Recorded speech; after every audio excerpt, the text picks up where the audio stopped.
Hi, welcome to Parnika Maths. AP Inter Maths ma 9th chapter straight lines. Exercise 90 లో 3rd Roman లో 9th problem దాకా last వీడియోలో complete అయిపోయింది కదా.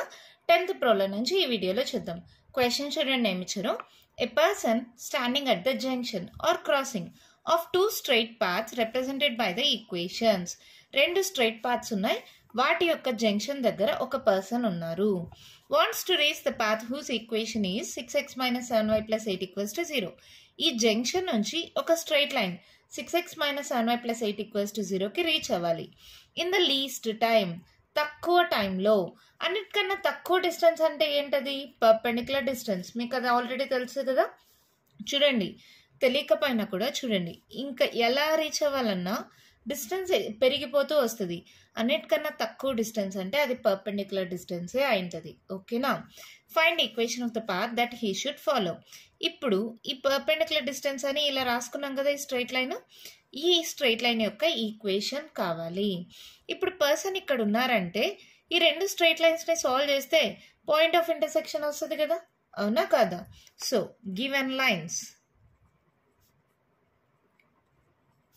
2x minus 3y plus 4 is equals to 0. Let it be equation 1.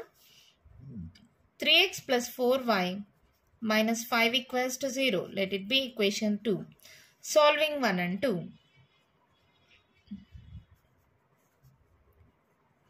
ఏ మెథడ్లో అయినా solve చేసుకోండి మా. దీన్ని 3తో మల్టిప్లై చేసుకొని దీన్ని 2తో మల్టిప్లై చేసుకొని అలా ఎలా అయినా సాల్వ్ చేయొచ్చు. నేనైతే సింపుల్గా MEFM మెథడ్ యూజ్ చేస్తున్నాను. M అంటే మిడిల్ టర్మ్స్ విత్ సింబల్ రాసుకోండి. -3 4, n terms 4 -5, first terms 2 3, middle terms -3 4. ఇక్కడ x y ఉన్నాయి కదా, సో x y కాన్స్టెంట్ అంటే 1. జస్ట్ క్రాస్ మల్టిప్లై చేస్తాం. చూడండి ఏమొస్తుందో, x by minus into minus plus 5 3 15. మీకు ఆల్రెడీ చాలాసార్లు చెప్పాను, ఫార్ములా ABCD అని ఉంటే AD మైనస్ BC అవుతుంది. సో ఇక్కడ ప్లస్ ఏ ఉంది కాబట్టి ఫార్ములా మైనస్ 4 4 16, y by 4 3 12. ఈ minus formula minus minus into minus plus 5 2 10, 1 by 4 2 8. ఈ minus formula minus minus into minus plus 3 3 9. So ఇది ఏమైంది, x by 16లో 15 పోతే -1, y by 22 is equals to 1 by 8 16 17. ఈ రెండు ఈక్వేట్ చేసుకోండి. therefore x equals to -1 by 17. ఇది divide అవుతుంది, ఇటు సైడ్కి వెళ్తే మల్టిప్లై అవుతుంది. -1 into 1 -1. అలాగే y equals to y into 22 22 by 17. therefore the point of intersection of two straight lines. Therefore the point of intersection of two straight lines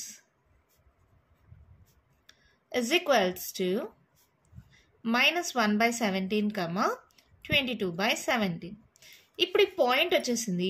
మరి slope తెలిస్తే point slope form వాడచ్చు. మరి స్లోప్ ఎలా తెలుస్తుంది? ఇంకొక straight line ఇచ్చారు. ఈ straight లైన్కి లైన్ ఎలా ఉంటుంది? పర్పెండిక్యులర్గా ఉంటుంది. పర్పెండిక్యులర్గా ఉంటే మనకు స్లోప్ తెలుసు కదా. Given another line equation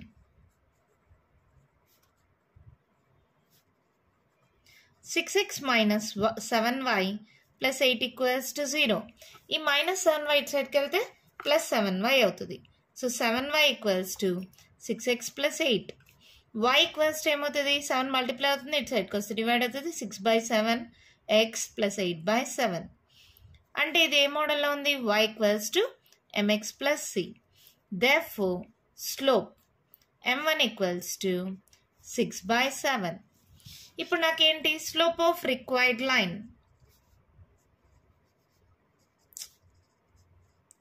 slope of required line ఎలా ఉంది? మా రిక్వైర్డ్ లైన్ దీనికి పర్పెండిక్యులర్గా ఉంది, అవునా?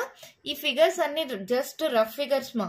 ఖచ్చితంగా ఇలాగే ఉంటుందా అని ఏం కాదు, మనకు జస్ట్ కాన్సెప్ట్ అర్థం అవడం కోసం మాత్రమే. కానీ ఈ లైన్కి ఈ లైన్ ఎలా ఉండాలి? పర్పెండిక్యులర్గా ఉండాలి. So slope of required line ఏమవుతుంది? m2 అనుకోండి. m2 equals to -1 by m1 కదా. Product of slopes equals to -1. ఎప్పుడైతే రెండు లైన్స్ పర్పెండిక్యులర్గా ఉంటాయో ఇది కదా condition. So m2 equals to -1 by m1. -1 by 6 by 7 that equals to -7/6. అవునా, ఇక్కడ ఆల్రెడీ పాయింట్ ఉంది, ఇక్కడ స్లోప్ ఉంది. Therefore equation of required line is ఏంటి?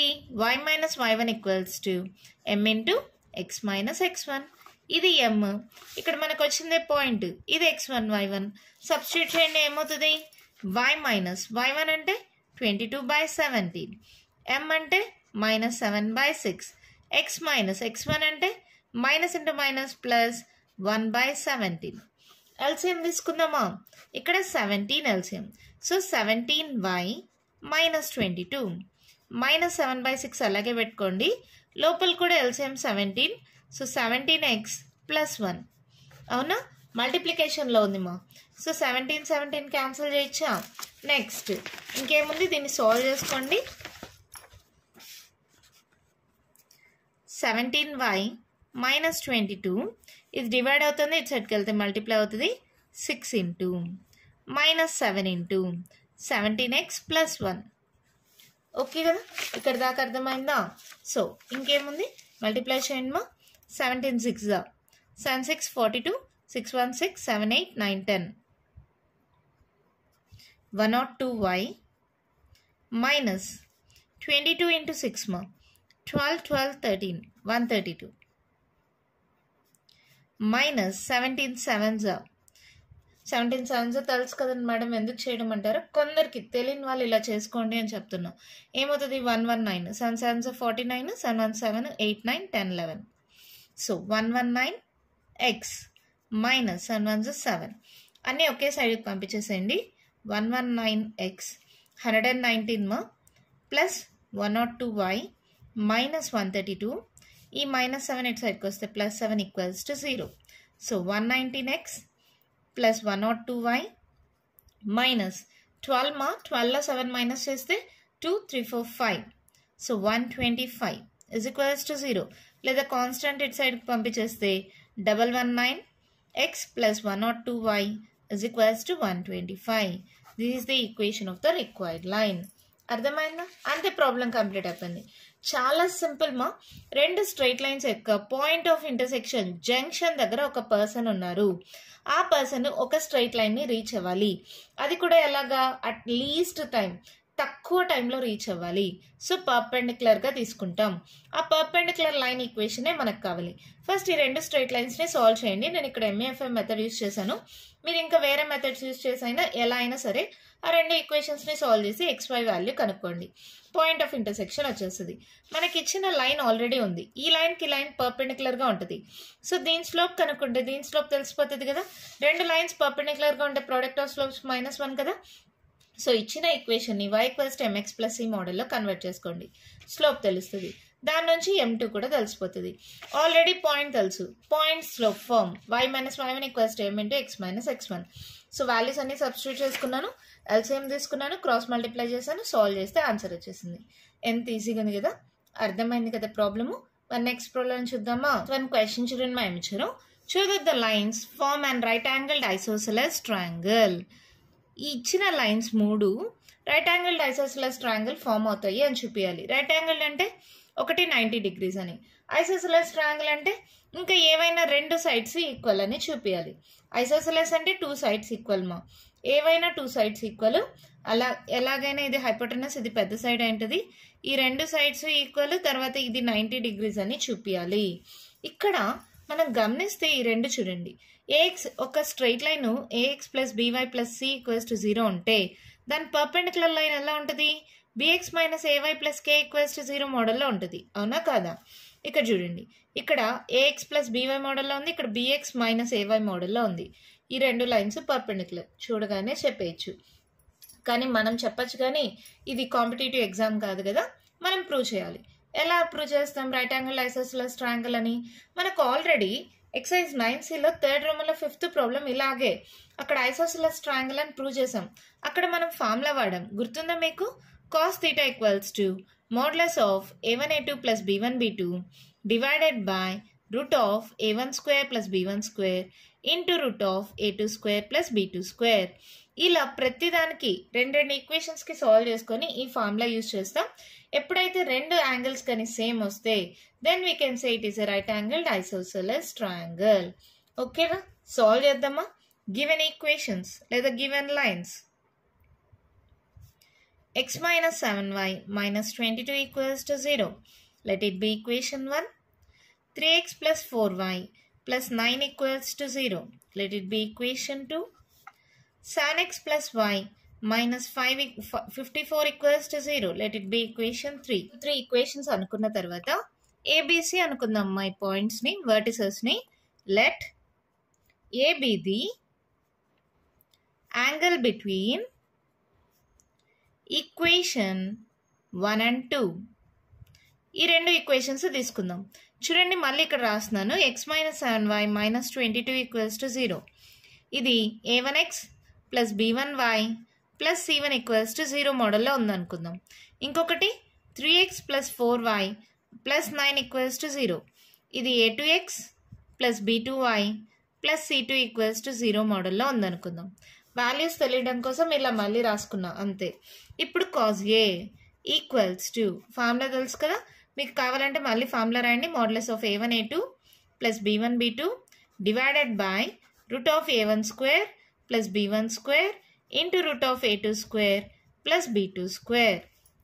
So cos A equals to modulus of a1 అంటే 1, a2 అంటే 3, 1 into 3 b1 b2 plus b1 వచ్చి -7, b2 వచ్చి 4 మా, divided by root of a1 square 1 square b1 square -7 whole square into root of a2 square 3 square b square 4 square. So ఇది ఏమైంది? 3 plus into minus and 4 28 divided by 1 square 1 7 7 49, 3 square 9, 4 square 16. So 28లో 3 పోతే ఎంత? 8లో 3 పోతే 5. So modulus of -25 by 49 plus 1 route 50. ఇదెంత? Route 25. అవునా? So ఇది ఎలా రాయొచ్చు? మోడ్యులస్ ఉంది కాబట్టి రిమూవ్ చేస్తే ఇది 25 అవుతుంది. 15 ఎలా రాయొచ్చు మా? రూట్ 25 ఇంటూ 2 అని రాసుకోవచ్చా? సో రూట్ 25 ఇంటూ రూట్ 2గా రాస్తున్నా ఇంటూ రూట్ 25. అవునా? సో ఇది ఏమవుతుంది? ఇక్కడ 25 బై రూట్ 25 హోల్ స్క్వేర్ అవుతుంది. స్క్వేర్ రూట్ క్యాన్సిల్ అయితే 25 ఇంటూ రూట్ 2, 25 క్యాన్సిల్. అవునా? అంటే that implies cos A equals to 1 by root 2. అంటే A ఈక్వల్స్ టు ఏమవుతుంది? cos of 1 by root 2. A equals to కాస్లో 1 బై రూట్ 2 ఎక్కడ వస్తుంది? 0, 1 బై 2, 1 బై రూట్ 2 అంటే కాస్ 45 degrees. అంటే A equals to 45 degrees. Cos 45 degrees మా. ఓకేనా? Cos inverse మా, sorry, cos inverse cos cancel అయిపోతుంది. A equals to 45 degrees. Same ఇలాగే మిగిలిన రెండు కూడా కనుక్కోండి. Let B be the angle between equation 2 and equation 3. Confusion లేకుండా ఇక్కడ మళ్ళీ 2, 3 రాస్తున్నా. 3x plus 4y plus 9 equals to 0. 7x plus y minus 54 equals to 0. ఇది a1x plus b1y plus c1 equals to 0. ఇది a2x plus b2y plus c2 equals to 0. cos b equals to same formula a1 a2 multiply చేయను డైరెక్ట్గా. 7 3 is 21 plus b1 b2 4 1s are 4 by root of a1 square అంటే 3 square, b1 square 4 square, route of a2 square 7 square, b2 square 1 square. So 21 plus 4 25 by ఇది చూడండి 3 square plus 4 square, ఇక్కడ 3 square plus 4 square, 1 square plus 7 square, ఇక్కడ 1 square plus 7 square. అంటే ఇది ఎంత వస్తుంది? 16 plus 9 మా రూట్ 25. ఇది రూట్ 50. 49 plus 1 route 50. అంటే మళ్ళీ same 25 by root 25 into root 25 into root 2. ఈ రెండు చేస్తే రూట్ 25 హోల్ స్క్వేర్ అవుతుంది, స్క్వేర్ రూట్ క్యాన్సిల్ అయిపోతుంది. So 25/25 root 2, 25 cancel, that implies cos b equals to 1/√2, b equals to cos inverse of 1/√2, that equals to cos inverse of cos 45 degrees. Therefore b equals to 45 degrees. రెండు angles equal వచ్చాయి అంటే దీన్ని బట్టి మనము isosceles అని చెప్పచ్చా? ఒకవేళ మూడోది కూడా ఈక్వల్ వస్తే అదేమవుతుంది? ఏమవుతుందమ్మా? ఈక్వలేటరల్ అయిపోతుంది. సో ఇంకొక యాంగిల్ కూడా చెక్ చేద్దాం. అంటే ఇంకొక యాంగిల్ ఎంత రావాలి? ఖచ్చితంగా 90 రావాలి, ఎందుకంటే రైట్ యాంగిల్ ఐసోసెలస్ అన్నాం కదా. చూద్దాం. Let see be the angle between equation 1 and 3. 1 and 3 equations మళ్ళీ రాస్తున్నాను ఇక్కడ. x minus 7y minus 22 equals to 0. 7x plus y minus 54 equals to 0. ఇది a1x plus b1y plus c1 equals to 0. a2x plus b2y plus c2 equals to 0. cos c equals to formula రాసుకుందాం. Modulus a1 a2 plus b1 b2 divided by root of a1 square plus b1 square into root of a2 square plus b2 square. Mistakes లేకుండా ఉంటాయి మా formulas మళ్ళీ రాయడం వల్ల. అలవాటు కూడా అవుతే ఎగ్జామ్లో మిస్టేక్ కూడా చేయకుండా ఉంటాం. a1 into a2 1 into 7 7, b1 into b2 minus 7 into 1 minus 7. అంతేనా? ఇక్కడ చూడండి 1 into 7 plus minus 7 into 1, 7 minus 7 0 అయిపోయింది. కింద ఏమన్నా రాని, ఇంకా అనవసరం కదా, లేదంటే రాయండి. Route of a1 square 1 square b1 square 7 square minus 7 whole square into, మళ్ళీ మిస్టేక్ అనుకుంటారు, minus 7 whole square a2 square 7 square plus b2 square 1 square. కింద డినామినేటర్ ఏమైనా ఉన్నాయమ్మా, న్యూమరేటర్ 0 వచ్చేసింది. అంటే c ఈక్వల్స్ ఏమవుతుంది? Cos inverse of 0. అంటే కాస్ ఇన్వర్స్ ఆఫ్ 0 ఎక్కడ వస్తుంది? 90 degrees. So cos 90. therefore c equals to 90 degrees. ఎప్పుడైతే ఒక యాంగిల్ 90 degrees వచ్చి ఇంకా రెండు యాంగిల్స్ ఈక్వల్ వచ్చాయో therefore, లేదంటే ఫస్ట్ అన్ని రాయండి. Here angle a equals to 45 degrees, angle b equals to 45 degrees, angle C equals to 90 degrees. Therefore, the given lines forms a right angled isosceles triangle. అంతే, problem complete అయిపోయింది. ఇది చాలా మోడల్స్లో చేయొచ్చు. అన్నిటికన్నా సింపుల్ మోడల్ అంటే ఇదేమా, just formula use చేసి substitute చేస్తే ఈజీగా వచ్చేస్తుంది. ఫార్ములా గుర్తుపెట్టుకోవడం ఈజీ కదా. Modulus of a1 a2 plus b1 b2 divided by root of a1 square plus b1 square into root of a2 square plus b2 square. Value substitute చేస్తాం. ఏ value 45 వచ్చింది, B value 45 వచ్చాయి. రెండు angles equal అయితేనే మనం చెప్పేచ్చు ఇది isosceles అని. కానీ ఇది రైట్ యాంగిల్ అని కూడా ప్రూవ్ చేయాలి కదా. ఇంకొకటి 90 వచ్చింది, 90 కాబట్టి రైట్ యాంగిల్డ్, రెండు యాంగిల్స్ ఈక్వల్ కాబట్టి isosceles. therefore the given lines form a right angled isosceles triangle. ఎంత సింపుల్ గా ప్రాబ్లం అయిపోయింది కదా. ఈ ఎక్సర్సైజ్ లో లాస్ట్ అండ్ ఫైనల్ ప్రాబ్లమా, అదేంటో చూద్దామా. మరి వన్ క్వశ్చన్ చూడండి, ఏమిచ్చారు? Find equations of the straight lines. అంటే మేబీ రెండు స్ట్రైట్ లైన్స్ ఉండొచ్చు. Passing through the point -3, 2. ఒక స్ట్రైట్ లైన్ అనుకుందాం ఎగ్జాంపుల్ గా ఫిగర్ కోసం. -3, 2 అనే పాయింట్ ద్వారా పాస్ అవుతుంది and making an angle 45 degrees with the straight line. ఇది ఇంకో స్ట్రైట్ లైన్ తో 45 degrees యాంగిల్ మేక్ చేస్తోంది. ఈ స్ట్రైట్ లైన్ వచ్చి 3x - y + 4 = 0. అప్పుడు ఈక్వేషన్ ఆఫ్ స్ట్రైట్ లైన్స్ కనుక్కోవాలి. పాసింగ్ త్రూ ద పాయింట్ ఉంది, స్లోప్ తెలీదు. దీని స్లోప్ m అనుకుందాం. దీని స్లోప్ ఆల్రెడీ వస్తుంది, y = mx + c మోడల్లో కన్వర్ట్ చేస్తే. రెండు స్లోప్స్ ఉంటే యాంగిల్ తెలిస్తే tan θ ఫార్ములా యూజ్ చేయొచ్చు కదా. అప్పుడు tan θ ఫార్ములా యూజ్ చేస్తే స్లోప్ తెలిసిపోతుంది కదా. అప్పుడు పాయింట్ స్లోప్ ఫార్మ్ యూజ్ చేసి ఈక్వేషన్ ఆఫ్ స్ట్రైట్ లైన్ కనుక్కోవచ్చు కదా. ఇలాంటి మోడల్లో మనం చాలా ప్రాబ్లమ్స్ సాల్వ్ చేసాం కదా. చూడండి ఎలా చేస్తాము. Given line 3x - y plus 4 equals to 0. That implies y equals to ఏమవుతుందమ్మా minus y ఇటు సైడ్కి వస్తే plus y. 3x plus 4. అంటే ఇక్కడ m equals to, therefore slope equals to m1 that equals to 3. అవునా? Let the slope of required line be m అనుకుంటున్నాం. Given theta equals to 45 degrees. అవునా? ఇప్పుడు tan theta formula తెలుసు. ఏంటి మా tan theta formula? Modulus of m2 minus m1 by 1 plus m1 m2.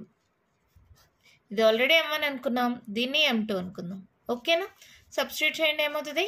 m2 అంటే m minus m1 అంటే 3, 1 plus m1 అంటే 3, m2 అంటే m, 3m is equals to tan 45 degrees. అవునా? సో సాల్వ్ చేయండి. ఏమవుతుంది? ఇది modulus of m minus 3 by 1 plus 3m is equals to tan 45 ఎంత 1. ఇక్కడ మోడ్యులస్ రిమూవ్ చేయడానికి ప్లస్ మైనస్ తీసుకుందాం. కేస్ 1. లేదంటే ఫస్ట్ సాల్వ్ చేసి మళ్ళీ కేస్ 1 కేస్ 2 రాద్దామా. m minus 3 by 1 plus 3m is equals to 1 or m minus 3 by 1 plus 3m is equals to minus 1. ఇప్పుడు ఏమవుతుంది? ఇది m minus 3 equals to 1 plus 3m. ఒకే సైడ్కి పంపించేయండి. లేదంటే mలో ఒక సైడ్ కాన్స్టెంట్లో ఒక సైడ్ పంపిద్దామా. 3m ఈ ప్లస్ m ఇటు సైడ్కి వస్తే మైనస్ m, ఈ మైనస్ 3 ఈ ప్లస్ 1 ఇటు సైడ్కి వస్తే మైనస్ 1. 3mలో m పోతే 2m is equals to minus 4. So 2 1s are 2 2s are m equals to minus 2. ఇక్కడ m minus 3 equals to minus 1 minus 3m. రెండు మైనస్తో మల్టిప్లై అవుతాయి కాబట్టి సో ఇది ఇటు సైడ్కి పంపించేసేయండి. m plus 3m is equals to minus 1, ఈ minus 3 ఇటు సైడ్కి వెళ్తే ప్లస్ 3 దట్ ఈక్వల్స్ టు 3లో 1 పోతే 2 మా. అవునా? ఇక్కడ 4m is equals to 2. m equals to 2 1s 2 2s 1/2. అవునా? 2 మల్టిప్లై అవుతుంది, ఇటు సైడ్కి వస్తే డివైడ్ అవుతుంది. రెండు వాల్యూస్ వచ్చాయి కదా mకి. సో రెండు ఈక్వేషన్స్ వస్తాయి. కేస్ 1. గివెన్ పాయింట్ మన క్వశ్చన్లో ఇచ్చారు మా పాయింట్. ఏంటది? -3, 2. m equals to first m ఏం తీసుకుందాం? -2 తీసుకుందాం. m ఈక్వల్స్ టు -2 తీసుకోండి. Equation of required line is y minus y1 equals to m into x minus x1. ఇది x1 y1 అనుకోండి. -3, 2 కదా. సో y minus y1 అంటే 2, m అంటే -2, x minus x1 minus into minus plus 3. So y minus 2 minus 2x plus into minus minus 3 2s 6 అన్నీ ఒకే సైడ్కి పంపించేసేయండి. ఏమవుతుంది? 2x plus y minus 2 plus 6 equals to 0. అంటే 2x plus y 6లో 2 పోతే 4, 2x plus y plus 4 equals to 0. అంతేనా? ఈ -6 సైడ్కి వస్తే +6 అయింది. 6లో 2 పోతే 4 అయింది. ఓకే కదా? ఇప్పుడు case 2. Given point -3, 2 m equals to ఇంకో స్లోప్ వచ్చింది కదా మనకి ఆర్ అని 1/2 అది తీసుకుందాం. So equation of another line is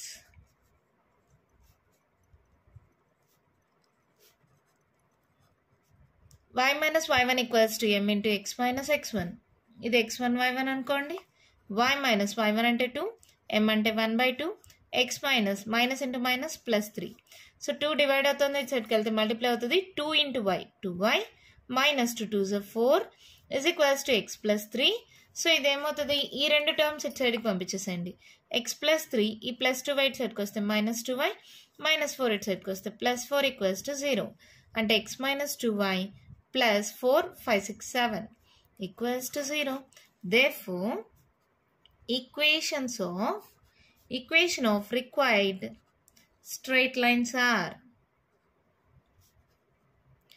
2x plus y plus 4 equals to 0, comma x minus 2y plus 7 equals to 0.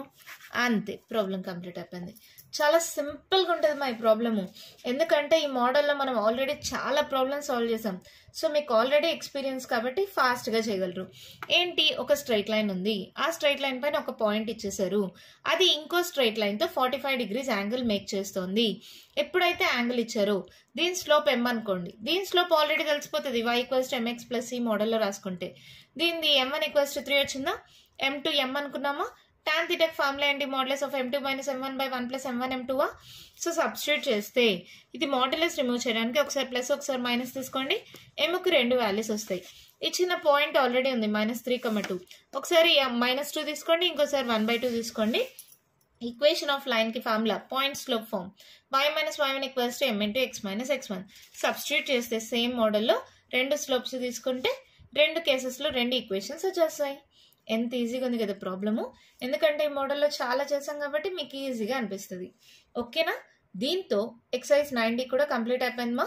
Next వీడియోలో మల్టిపుల్ చాయిస్ క్వశ్చన్స్ డిస్కస్ చేస్తాం. తర్వాత నెక్స్ట్ వీడియోలో కొత్త చాప్టర్ స్టార్ట్ చేద్దాం. ఓకేనా, ఇంకా మీకు ఏమైనా డౌట్స్ ఉంటే కామెంట్ బాక్స్లో అడగండి. మీకు కానీ వీడియో నచ్చినట్టయితే లైక్ చేయండి, షేర్ చేయండి, నా ఛానల్ని సబ్స్క్రైబ్ చేసుకోండి. Thank you.